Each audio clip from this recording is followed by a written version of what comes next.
Okay, so somehow I stopped the last recording. So here's your second recording. I'm just going to continue where we stopped. Okay, so again, the hypothalamus sends signals to the anterior pituitary gland. It's called thyroid releasing hormone, and the anterior pituitary releases thyroid stimulating, which in turn will stimulate the secretion of T3 and T4 from the thyroid gland. So this is that feedback loop. So when if the hypothalamus releases thyroid releasing hormone, TRH, then the anterior will release the TSH. The TSH will stimulate the T3, T4, and then you'll have increased levels. Say we get too high of levels, then the hypothalamus will say, hey, don't secrete so much TSH, and the TSH will not stimulate the T3, T4 in the thyroid gland. So if something's up, it'll down-regulate it. If something's low, it will up-regulate it. So the normal values are usually going to be about 0.350 to 5.50. In the elderly, we will go up to about 7.000. So that's their normal levels. Obviously, when those levels are high, we have hyperthyroidism. And if the levels are low, we have hypothyroidism. If you have TSH and T4 frequent measure to differentiate, is the pituitary the problem or is the thyroid the problem? If the thyroid's the problem, that's called a primary thyroid problem. And what will happen is you'll have a lot of high TSH being produced, but the thyroid gland cannot produce the T3, T4. That's what we see in hypothyroidism. So if you look down here, if it's low T3, T4 and you have high TSHs, so if they're going in opposite directions, you know that the thyroid is the actual problem, and we call that primary hypothyroidism. If the T4 level and the TSH are both low, they're going in the same direction, then we know it's the pituitary gland that's got a dysfunction, okay?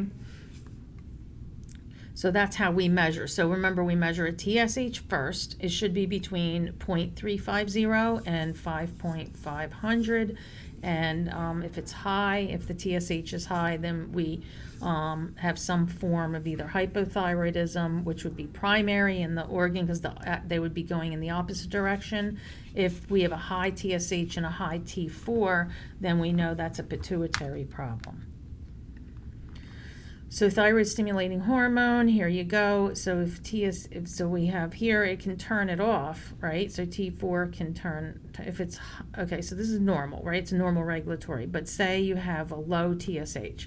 So if you have a low TSH and a high T4, then that means you have hyperthyroidism. So we're going to name it either hyper or hypo, depending on what the T4 level is, okay? So if my T4 is high, then I have hyperthyroidism, and then we look at that TSH, and that's low, so they're opposite. That means the thyroid's the problem. In primary hypothyroidism, the T4 is low. This would be T3 and T4 would be low. That's hypothyroidism. But if the TSH is high, then that tells you that you have primary, which means it's the primary problem. The pituitary is working fine. It's the thyroid gland not responding. That would mean you have primary. The thyroid's the problem. But if for some reason the TSH is low and the T4 is low, that means something's wrong with the pituitary. Okay? And vice versa. If TSH is high and the T3, T4 is high, then we know it's secondary, which means the pituitary's the problem. So with TSH, if T4, T3 are high, with a low TSH, remember opposites are going to be primary. The thyroid gland itself is the problem. If they're going in the same direction, then that means that the pituitary is the problem, and we call that secondary. And all you have to do is look at the T3 and T4 to determine if it's hypothyroidism or hyper. So if T3, T4 is high, it's hyperthyroidism. If T3, T4 is low, it's hypothyroidism.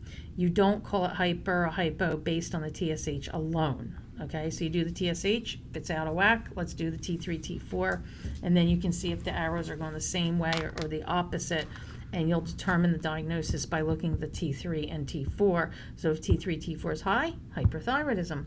If you have T3, T4, hypothyroidism. Disorders with decreased TSH levels can be hyperthyroidism. This is where if it's in the anterior pituitary hypofunction, Okay, so if you have low TSH levels, then maybe it's the pituitary gland that's the problem. That would be secondary. Or if it's hyperthyroidism, that would be primary, because the T3, T4 will be high, okay, but the TSH is doing what it's supposed to do in the pituitary.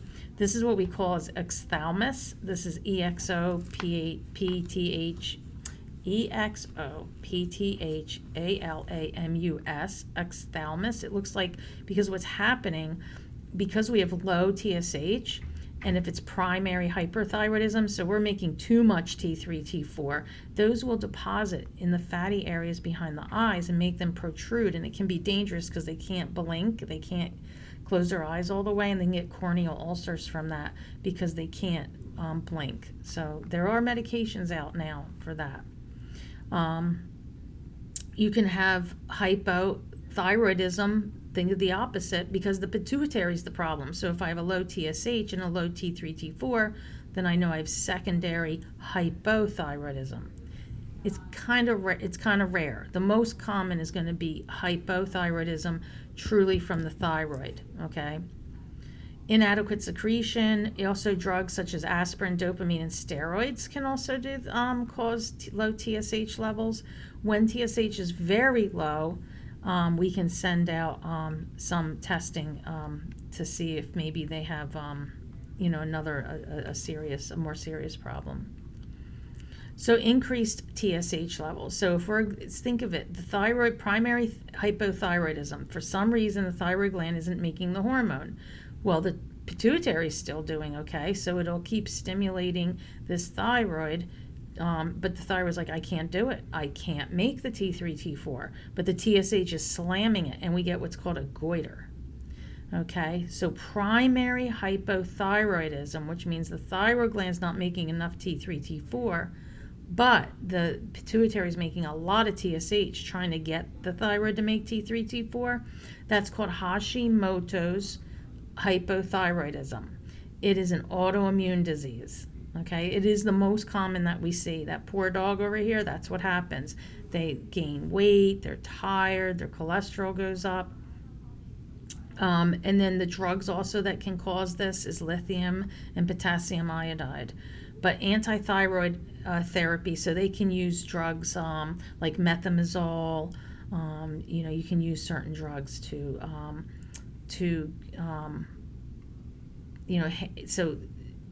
And if they have hyperthyroidism, this is hypo. If they have hyperthyroidism, they can be put on methimazole, which is a medication that will suppress the thyroid gland. So sometimes you have somebody with hyperthyroidism and you're trying to shut down the thyroid gland a little bit, and we go in the opposite direction and cause hypothyroid. So the medication itself can also, we want to be euthyroid. EU-thyroid is the goal with medication therapy. So Hashimoto's is an autoimmune disease where you have primary hypothyroidism of the thyroid gland. You have these antibodies that react against the proteins in the thyroid gland, and it causes destruction of the gland, and it makes the gland unable to produce the thyroid hormones. And that enlargement of the gland is what is called a goiter. So we have T4, that's the major hormone secreted. It's 25 times more concentrated than T3. Don't worry about the normal values. We get a lab value and it'll tell us if we're high or low. Obviously, if, I went over the opposite and the same. But decreased T4 can also happen in what we call cretinism in the babies, or mixed edema in adults. And what happens is they're just so slow and low. They can actually have risk for congestive heart failure because their heart's slow, everything's slow, and they can get fluid back up, and they can get congestive heart failure with mixed edema, and we call it mixed edema coma. That means like they're just not making not making enough T3, T4 at all. Okay. Also, we see it in protein malnutrition. It can be, again, secondary with the pituitary is not functioning. Strenuous exercise can also cause decreased T4 levels. Renal failure can also cause decreased T4 levels. And certain medications like cortisone, dilantin, lithium, thorazine, Propranolol, which is a beta blocker, it's a non-selective. Thorazine and lithium are antipsychotics, and Dilantin is a drug for seizures, and also high doses of salicylates like aspirin. So cretinism is a congenital condition because the thyroid hormone deficiency during fetal development, and it's marked by childhood dwarfed stature. They have some mental disabilities. They'll have dystrophy of the bones because we're not getting that calcium produced that we need from the calcitonin. They get a low basal metabolism. In adults, it's called myxedema. So when we see T4 that's high, okay, so increased T4 can be in primary hyperthyroidism, the thyroid's the problem, acute thyroiditis where it gets inflamed or infected, viral hepatitis can do it, pregnancy can do it, and certain drugs like oral contraceptives, estrogen, and clofibrate, which is a cholesterol medication for lowering cholesterol and triglycerides. Myasthenia gravis is an autoimmune disorder where you get, you need acetylcholine for muscle transmission. Myasthenia gravis, usually the first finding is they get like a droopy eyelid, and then they develop this terrible muscle weakness. So you have antibodies against the receptors where acetylcholine would bind to cause a muscle contraction. It can be transient. Some people get it and then it goes away. Some people get it and it stays for a while. But it's an autoimmune disease, and it mistakenly attacks healthy tissue. In people with myasthenia gravis, it produces those antibodies that block the muscle cells. So we do see increased levels of T4 in myasthenia gravis also. So T3 in normal value, again, I told you didn't have to know them, but it's a direct measurement, and we can actually measure the bound and the free T3. And remember, T4's got larger amounts, but it's not as active, where T3 is in small amounts. It's shorter acting, but it's more potent than T4. It is secreted in response to TSH from the pituitary gland and the thyroid releasing hormone from the hypothalamus. So it's useful in diagnosing hyperthyroidism because in T3 thyroid toxicosis is where the T3 will be elevated, but the T4 is normal. And if you remember, T4 is just the inactive. T3 is useful in diagnosing hyperthyroidism, but it's not really as effective in hypothyroidism. So when we have decreased T3, because remember, there's less of it, but it's more active. So we'll see decreases in T3 with severe illness, severe trauma, malnutrition, drugs, tapazole, Dilantin, sulfa drugs, and propranolol, again, a beta blocker. So tapazole,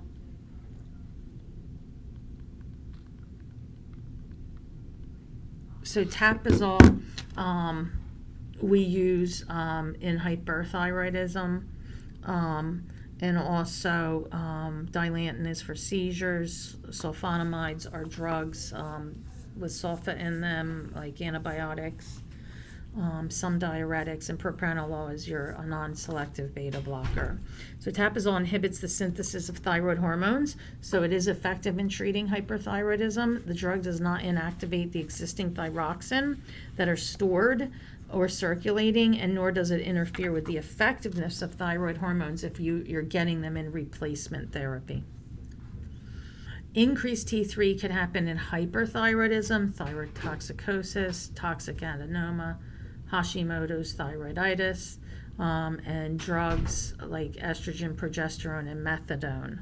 So an adenoma is a benign tumor of the thyroid gland, and T3 toxicosis is just when you have elevated T3, but we usually see that in autoimmune diseases like in Graves' disease. So hyperthyroidism typically can be Graves' disease. Hashimoto's thyroiditis very often results in hypothyroidism with bouts of hyperthyroidism, and the symptoms are myxedema. They get weight gain, depression, mania, sensitivity to hot and cold. They get paresthesias, tinglings, fatigue, panic attacks, So sometimes you'll see bradycardia, sometimes you'll see tachycardia. They're getting medications. So we're giving them thyroid med, but they don't have enough. They're producing, so they can actually get symptoms of hyperthyroidism, and that can include high cholesterol, reactive hypoglycemia, constipation, migraines, muscle weakness, cramps, memory loss, infertility, and hair loss. So there's a T3RU or a T3 uptake serum that they can do, and that measures the level of proteins that carry the thyroid hormone. It differentiates between hypo and hyperthyroidism, and you compare that test result with the T3 to determine what kind of thyroid disorder they're having. Normal values, again, you don't have to know them. But what does that mean? So the patient's blood will be mixed with radioactive T3 and a synthetic resin in a test tube. The radioactive T3 will bind to available thyroid binding protein sites, and the unbound is added to the resin.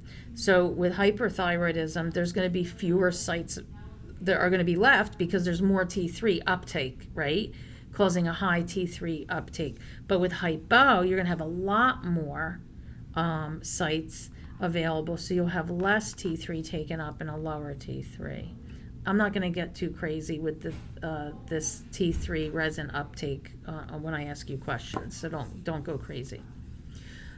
So if you have decreased uptake, that usually can mean hypothyroidism. Pregnancy, you can see it in. If it's high, then you can see it in hyperthyroidism and myasthenia gravis, and often metastatic carcinomas. Thyroid disorders in cardiac patients, we know there's two hormones that are synthesized, stored, and eventually released. That's your thyroxine, which is T4, and your triiodothyronine, which is T3. And T4 is greater quantities than T3, but 99% is bound, okay? And that means it's just sitting there, it's stored.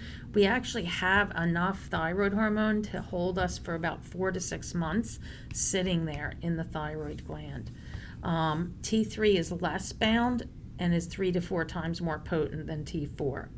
A third of the T4 will convert to T3 in the peripheral tissues. So the major effect of T4 and T3 is an increase in oxygen consumption in almost all body tissues except the brain, spleen, and anterior pituitary. Thyroid hormones can be associated with catecholamine responses like beta adrenergic, like sympathetic nervous system responses. So they may enhance the cardiac response with sympathetic stimulation. So what's going to happen? You're going to have increased activity on the sodium pump in the cells and alterations in contractile proteins. So you'll have an increased heart rate. You'll also have an increased blood pressure. It increases the inotropic and the chronotropic effects of the heart, which means increased force and rate. So with hyperthyroidism or thyroid toxicosis, you'll have an elevated T4 or T3 or both. Common disorder can usually happen at any age, but it most frequently will happen in the age group of 30s and 40s. Females are more affected than males, 7 to 1.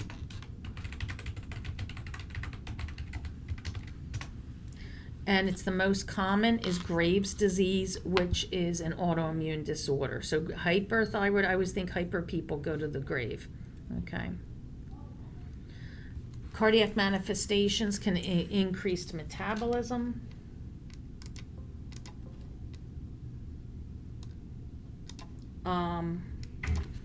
Can be increasing cardiovascular demands. Tachycardia, even at rest, occurs in 40% of people. The cause is the increased rate of diastolic depolarization and decreased duration of action potential in the sinus node. So you get a wide pulse pressure, so you'll have a high systolic and a low diastolic. Remember, that's a wide pulse pressure. Remember, in cardiac tamponades, we get narrow, and it can cause hypertension. My favorite slides in here are these. So hypothyroidism, they're going to have an intolerance to cold. They're going to have a receding hairline. They'll have some eyelid and facial edema, extreme fatigue. They may have slow speech, anorexia. Their nails and hair will be brittle. They'll have menstrual disturbances. They'll have constipation, dry skin, lethargy, there'll be hair loss. They might later, when there's like late findings, their temp will be low, they'll have bradycardia, they'll have decreased level of consciousness, cardiac complications because of the bradycardia, and that can pose them to heart failure. Well, hyperthyroidism, they have an intolerance to heat. Usually you see fine straight hair, bulging eyes, the ophthalmos, and then you have facial flushing. You'll have an enlarged thyroid gland called a goiter. They'll be tachycardic. They'll have a high systolic blood pressure, maybe some breast enlargement. They'll have weight loss, muscle wasting. They might have some edema. They may have no periods, so they'll have some menstrual changes. They might have diarrhea, tremors, and some finger clubbing. So when we have cardiac demands, we have an increased force of myocardial contractions, so they're going to have palpitations. You may hear murmurs and cardiac dysrhythmia, so they'll be tachycardic. Sometimes in the elderly, we see them, about 10 to 15% of them will end up with atrial fibrillation. And then you can get disturbances in the intra-atrial and intraventricular conduction, so you might get a notched P wave or a bundle branch block. So there'll be demands. They can develop acute thyroid tox. This can be life-threatening because they get so much T3, T4. They'll end up with a life-threatening event like heart rates over 200. You might see congestive heart failure even if they have no history of heart disease. Angina can be aggravated. Atrial fib and heart failure are resistant to conventional treatments. So you have to treat the hyperthyroidism, and then that will decrease some of those manifestations. But we have to do prompt therapy, and that might be able to decrease atrial fib and heart failure approximately 30%. Other signs and symptoms are nervousness, tremors, emotional instability, increased appetite, weight loss, diarrhea, decreased fertility. The ophthalmos is those bulging eyes. And we have to treat them with medications like PTU, which is propylithiouracil, tapazole, and potassium iodide. You can also use saturated solution of potassium iodide and something called Lugol's solution and sodium iodide. Hypothyroidism, this is when you have decrease in circulating T4 and T3. It is twice as common in women than it is men. It peaks in age 30 to 60, and the severe onset is called mixed edema. It's exactly what it sounds like. They look very edematous. And in children, we can see congenital hypothyroidism with cretinism. Mixed edema is characterized by dry, thick skin, coarse facial features. Gradual changes include an enlarged tongue, a thick, puffy skin, drowsiness, cardiac enlargement, and slow metabolism. Cretinism, early diagnosis is very important, okay, because most of the effects of hypothyroidism are easy to reverse if it's caught. You just give them Synthroid. You just give them synthetic thyroid med. Thyroxine is usually given to treat it, and once they start taking it, the blood test would be regularly done to see when they get euthyroid or those thyroid levels end up in good range. Getting diagnosed early has good outcomes. Newborns who are diagnosed and treated in the first month can have normal intelligence. If it goes untreated, it can lead to severe mental deficiencies and growth stunting also. The nervous system goes through important development during the first few months, so a lack of that can cause damage that is not reversible. Adults are the most common case. It is the most common. Hashimoto's, the autoimmune one, is the most common. And usually following treatment for hyperthyroidism. So sometimes we can see they're getting treated for hyperthyroidism and they overshoot the drugs and now they're hypothyroid. Sometimes iatrogenic, which means we did it. So radioactive iodine therapy can do it, drug therapies, and sometimes surgical removal of the thyroid if it's necessary can cause hypothyroidism. Spontaneous, sometimes you have chronic immune thyroiditis, that's called Hashimoto's, and then various collagen inflammatory disorders and pituitary gland disorders. So they'll have decreased inotropic and chronotropic effects, so they'll have a low contractility, low heart rate, and it results in decreased cardiac output. So they're going to have low stroke volume and low heart rate, so they're going to have bradycardia, hypotension, decreased cellular oxygen consumption, so you're going to have a decreased slowing of metabolic processes. So sometimes they can get cardiac enlargement, so you get these myofibril swellings with loss of striations and interstitial fibrosis. We call this a hypothyroid heart, so it becomes pale, flabby, dilated. Sometimes in 30%, you'll see pericardial effusions. That's fluid. It's not enough to lead to like a tamponade, but it can cause cardiac enlargement. Signs and symptoms are suggestive of heart failure, so they'll have like dyspnea on exertion, they'll be easily fatigued, they'll have peripheral edema, and they'll have orthopnea, which means it's difficult to lay down. Signs and symptoms, they're easily fatigued, but unlike classic heart failure, the left filling pressures are usually normal. But with classic LV failure would be an increased PA pressures and decreased CO. But they have mixed edema, and then they'll have decreased pressures and increased cardiac output.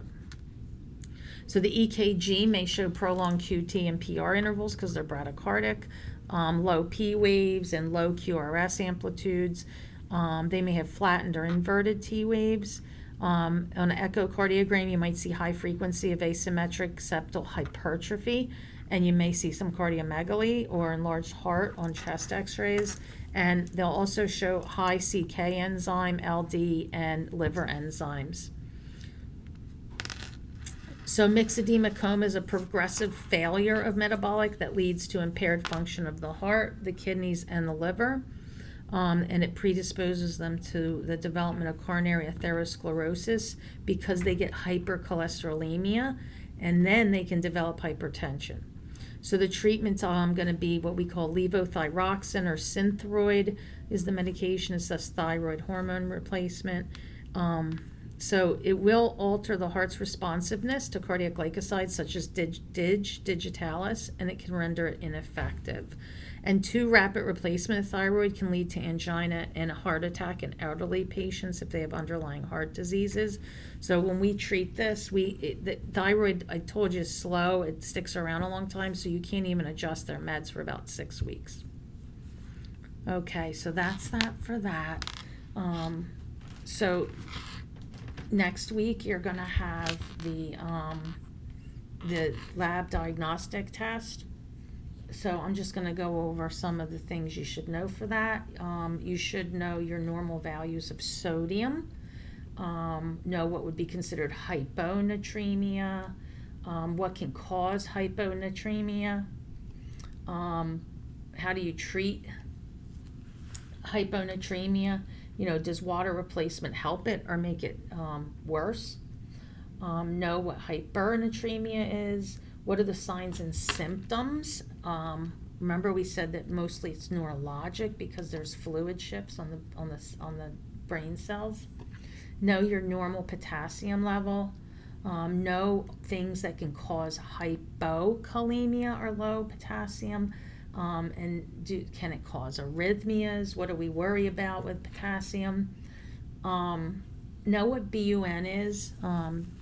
Know what can cause decreased levels of BUN. So when I think about it, I think about high BUN means there's a lot of waste product around, so that means they could be dehydrated, where maybe if they have too much fluid on board, that'll dilute those waste products and make them the BUN low in overhydration.